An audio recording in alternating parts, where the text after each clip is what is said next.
Alam niyo, gusto ko sumali at mag-audition siya. Wow! Pinoy Idol! Oo, ang going daw ang audition. Join ako. Sige nga. Manta nga.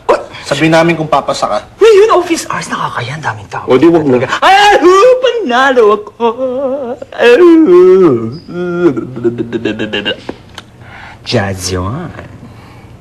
Pwede na. Pwede na. Pwede na. Tawag naman to. Ang ganda-ganda nun, di ba? Pwede na. Ha?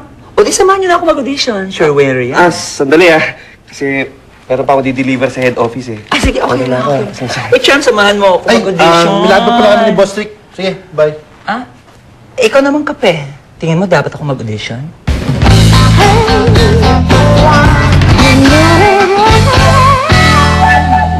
Hey, Vince. What you reading? Memo. Alam mo, napanood kasi ni Boss Rick yung Pinoy Idol eh.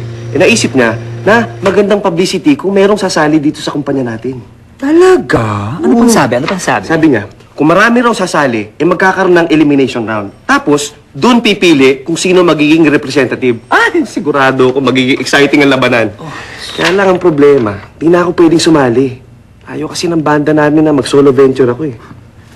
Kaya maghanda ka na, Pipay. I see.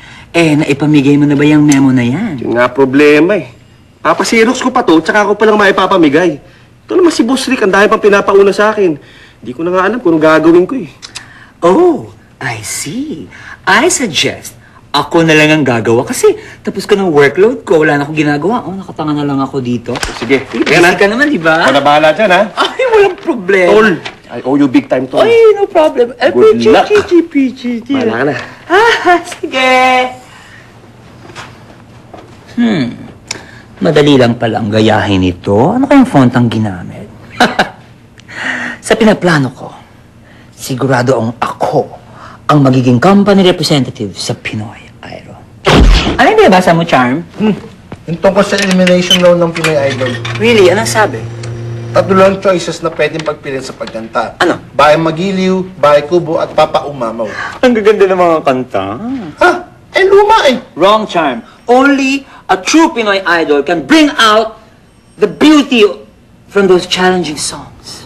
Magandang labanan to. Yes! Panonoorin ko. Dapat lang.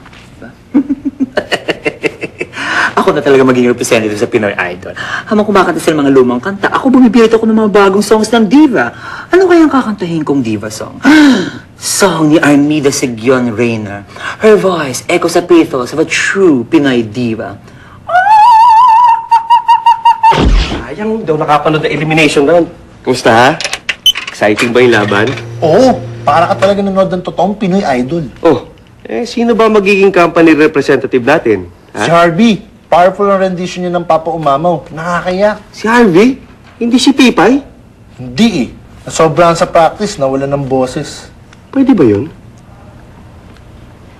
Ha?